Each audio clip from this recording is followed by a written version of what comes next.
Уважаемые дамы и господа, я рад всех приветствовать на открытии клуба «Кавказский клуб».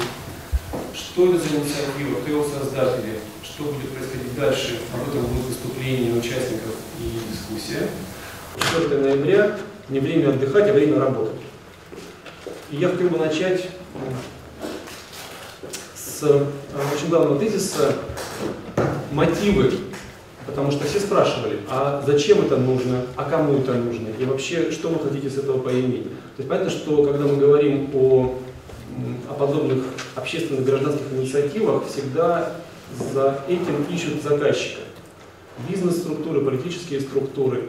И очень сложно бывает объясниться, то есть не все любят называть этих заказчиков, а еще сложнее назвать заказчика, когда такого заказчика нет.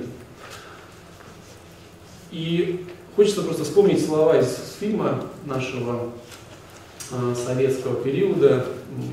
Есть такая профессия «Родину защищать». Вот мне кажется, что сегодня накапливается критическая масса интеллектуалов в России. Я под Россией предполагаю все пространство, от Калининграда до Камчатки и от Кавказа до севера. Накапливается какая-то критическая масса интеллектуалов, которые вот там словами Андрея Шкирова, философа, начинают создавать партию воображения. То есть объединяются на каких-то общих ценностных мотивах, на каких-то идеологических основаниях в какое-то такое юридически неоформленное сообщество, комьюнити. Мне кажется, что вопрос только в этом, что мы нашли друг друга просто потому, что вот мы одинаково мыслим, и ценности, какие-то ценности, о которых я буду говорить дальше, у нас общие, и поэтому мы вот загорелись этой идеей объединить подобных нам. Мы думаем, что таких должно быть немало. Проблема разговора о Кавказе в том, что отсутствует конструктивный диалог. Ну, во-первых, эта тема под запретом. Во-вторых, эмоциональная составляющая, которая присутствует вот в экспертном сообществе, когда, если радио послушать, когда приглашают гостей то есть сегодня радиостанции, например, на этом зарабатывают себе рейтинг. То есть они приглашают двух героев с противоположной биполярной позицией, и интерес будет передача только тогда, если они между собой подерутся в эфире. И вот в таком эмоциональном противостоянии сегодня ведутся якобы экспертные дискуссии. Мы бы хотели конструктивного диалога без эмоций, вот максимально в таком научном, в интеллектуальном, конструктивном ключе. Ну и для того, чтобы вообще говорить о любых проблемах в стране, особенно гуманитарной вот такой сферы, нужен какой-то инструментарий. Но вот я взял за основу, и я думаю, мы обсуждали, что и клуб будет работать в таком формате. Есть такой не нами придуманный форсайтинг. Это научный метод прогнозирования и формирования будущего. Форсайт предполагает не только тренды и гипотезу будущего, но он еще и дальше заставляет нас думать, а какое будущее у нашего будущего. То есть вот этот образ будущего, который я рисую как эксперт, оно к чему дальше приведет? Что бы там ни говорили, но если тенденции будут продолжаться, то в целом вообще жизнь на Кавказе будет архаизация. Вот эта архаизация и выход оттуда русской культуры, это наверняка приведет к цивилизационному кризису и к очередной войне. Ясно, что Кавказ как геополитический регион очень важен, и никто его отдавать не хочет, это будет вечная драка, и я думаю, что война в этом смысле неизбежна.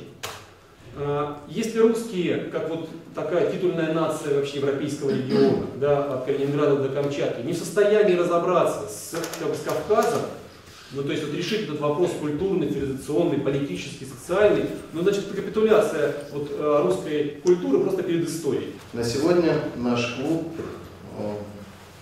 его ядром является 9 человек, молодых специалистов, политологов, историков, юристов, общественных деятелей. И несмотря на некоторые славянские фамилии в общем списке, все люди непосредственно связаны с Кавказом и как минимум обязаны происхождением. И за недолгое свое существование мы успели выработать основные позиции клуба. Первой и самой главной позицией является то, что мы не обсуждаем и не поднимаем вопрос о самоопределении и отчуждении Кавказа и Северного Кавказа в частности. Любые вопросы, которые будут подниматься на обсуждение клуба на заседании, будут рассматриваться комплексно, с разных точек зрения, а события, действия и поступки объясняться будут, а не интерпретироваться. Также все вопросы, проблемы и выводы будут рассматриваться и анализироваться чисто с научной, практической точки зрения, что и будет отличать этот клуб от других ныне существующих организаций. Это не будет единичным заседанием, единичной встречей такой. Оргкомитет будет собираться еженедельно практически по средам в 6 часов. Заседания у нас всегда открыты, приглашаются все. Также мы планируем на данном этапе делать большие круглые столы по заранее обозначенным темам с приглашением каких-то знаковых личностей.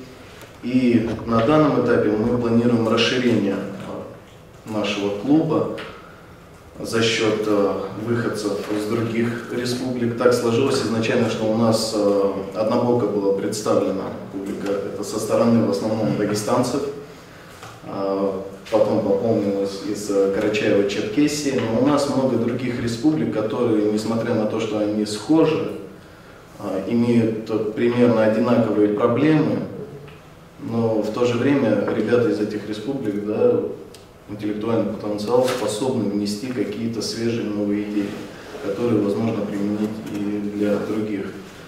Я непосредственно на следующей неделе буду находиться на территории Чеченской Республики, скорее всего в Ингушетии, в Дагестане, и буду привлекать уже непосредственно на местах специалистов, которые будут заинтересованы данной тематикой. Сегодня, как вы знаете, мы празднуем День народного единства. Вообще сам праздник, как известно, был, ну, если не придуман, то, по крайней мере, предполагался, основывался как празднование народного единства, да, единство всех народов нашей страны, да, России, населяющих ее. Однако само празднование, к сожалению, начало приобретать довольно-таки, я бы сказал, такой раскольнический характер. То есть идея объединения превратилась на самом деле, ну, подспудно в идею раскола.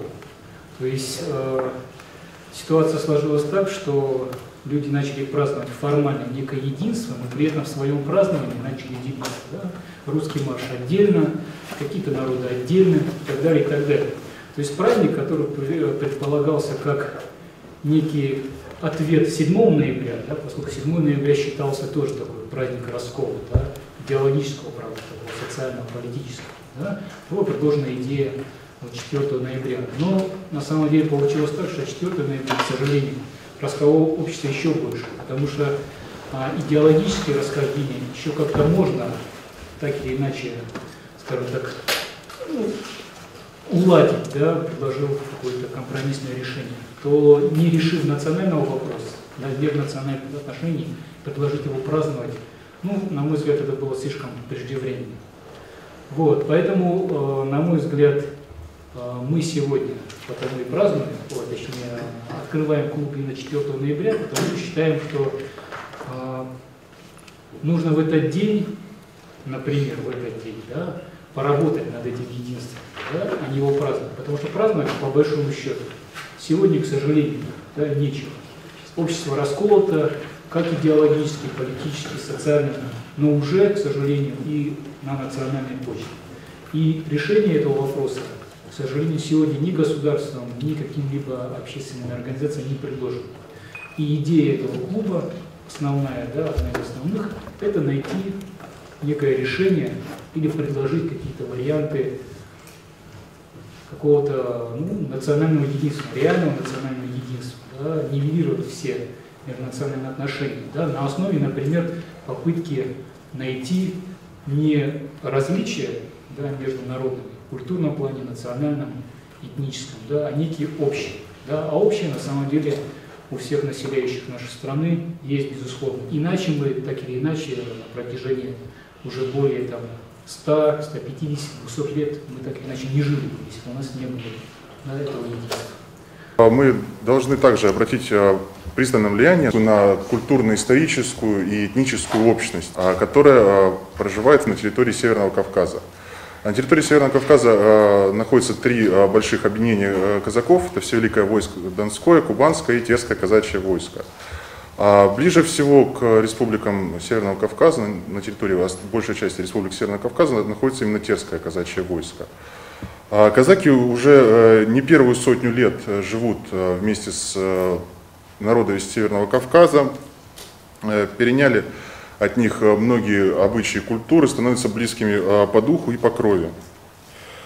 Казачеству не безразлично то, что происходит в данный момент на территории Северного Кавказа, все те проблемы, этнические, религиозные конфликты, которые сейчас разгораются, то утихают, то разгораются на территории Кавказа. Казаки, имея много общего как с горскими народами Северного Кавказа, так и с русским населением, могли бы стать в настоящее время связующим звеном нормализации межнациональных отношений и урегулирования межэтнических отношений на Северном Кавказе. Однако процесс возрождения казачества, который начался в начале 90-х годов, идет с большим трудом. Казаки наряду с рядом горских народов пострадали от большевиков. Они наряду с некоторыми горскими народами были включены в список реабилитированных народов. Но процесс возрождения казачества, к сожалению, сейчас идет не так быстро, как хотелось бы. Отсутствует законодательная база, многие казаки действуют, скажем так, на свой страх и риск. Отсутствуют какие-то четкие законы, прописывающие их деятельность. Не принят единый закон.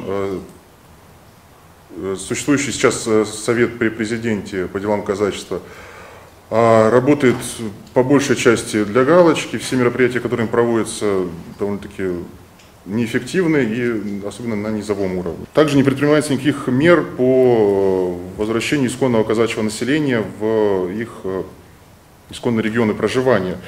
Так, в настоящее время в казачьих станицах Наурского и Шелковского района Чечни насчитывается не более 50% казачьего населения. А еще в конце 80-х, начало 90-х годов эта цифра составляла 60-70%. Казачество на Кавказе является не только интегрирующим, но и стабилизирующим фактором. Нередко оно играет роль своеобразного успокоителя межнациональных, межродовых, межтейповых конфликтов. И благодаря казачеству эти конфликты в 19-м, начале 20 века были значительно снижены. Казачество не разделяло, никогда и не разделяет этноцентристских настроений, полярных, противоречивых этнополитических процессов, которые происходят сейчас на Северном Кавказе. Она считала и считает, что Россия должна быть единым и сильным государством. А решающая роль в его единении и экономическом благополучии будет играть хорошо организованный, твердый, верующий в его целостность народа. И казачество в этом отношении готово вместе со всеми народами Кавказа строить свой мирный дом.